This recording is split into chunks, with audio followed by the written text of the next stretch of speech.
Cards usually are sold, as you know, in stores and that kind of thing. But what about on social media?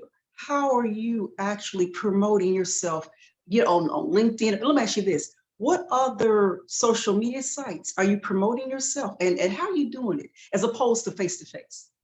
Right now, I'm only focusing on just one, so that way I can not spread myself thin, and I can put more focus into providing, a better relationship amongst businesses.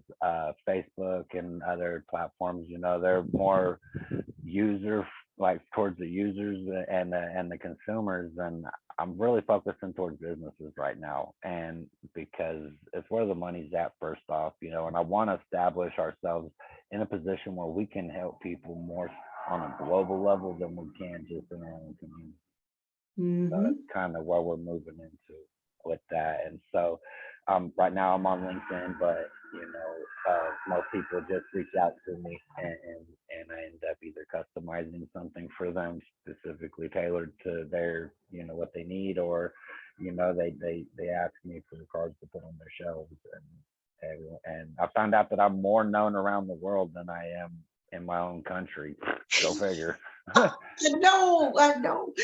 So tell me some of the countries that you've actually made connections in. What are some of the countries?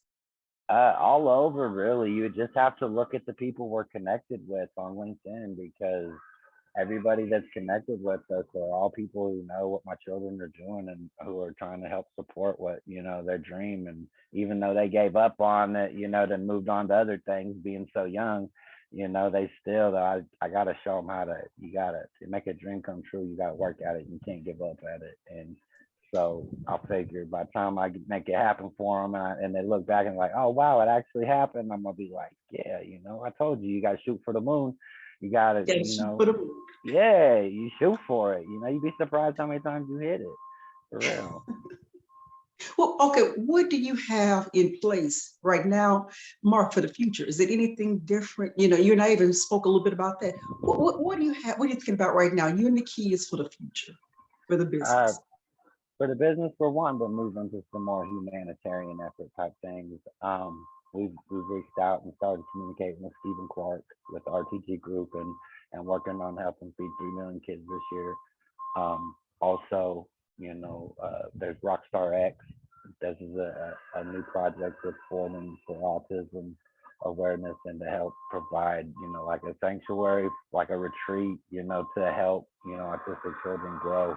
And it's like it's all together. It's a really good program. But so we've reached out and started offering our services to people with like all proceed cards, and so that way they can generate money for their causes. And it's just a lookout from us, just because it's just a widow's mite. I mean, it's just a digital copy, so it doesn't cost me nothing, honestly, to help someone out. Okay, now I gotta ask you this. Tell me about your partners. Tell me about each one of your children. You know, tell me Uh, what each one of them loose. really likes about the Well, business. Like, tell me their name, and then what do they like? What do they like best starting about? with starting And with their the oldest ages, one. how old are they? Yeah, starting with the oldest one, Lustat.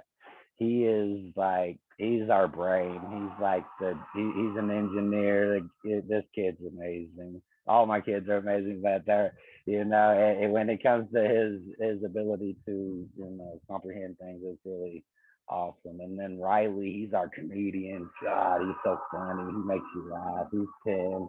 Lustat, he's getting ready to turn 12. Riley, he's getting ready to turn 11. Vincent, he just turned 10. And boy, he's got an imagination on him right now.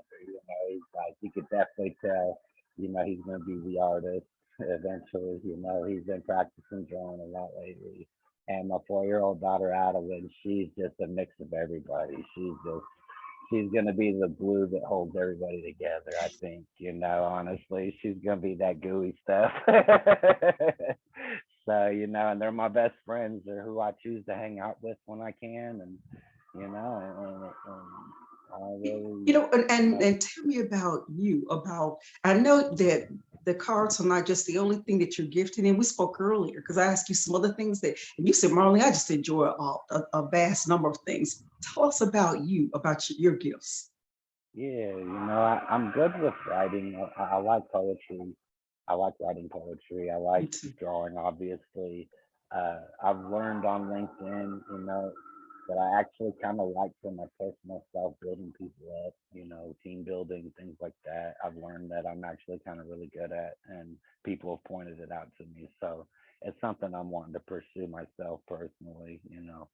But outside of that, I grew up in Cali, uh, lived a rough life growing up, but I decided, that I didn't want to be like that. And so when I had kids, that was the awakening point when I went from selfish to selfless, and it was like, I don't live for myself no more. And so, and I was scared to death to be a dad. I ain't gonna lie. I was like, I didn't know how to be a dad because my dad wasn't ever around, and so I was like, what am I gonna do? I got this beautiful son here, this child that I'm scared to death I'm gonna screw up, and and to be straight up honest with you, I was like, I'm just gonna be everything I wanted in a dad growing up, and I'm gonna be that to them, and it's been working out for me so far. So I love my kids. That's all I can say. That's the only thing I want to be good at in life is being a dad, good dad. Outside of that,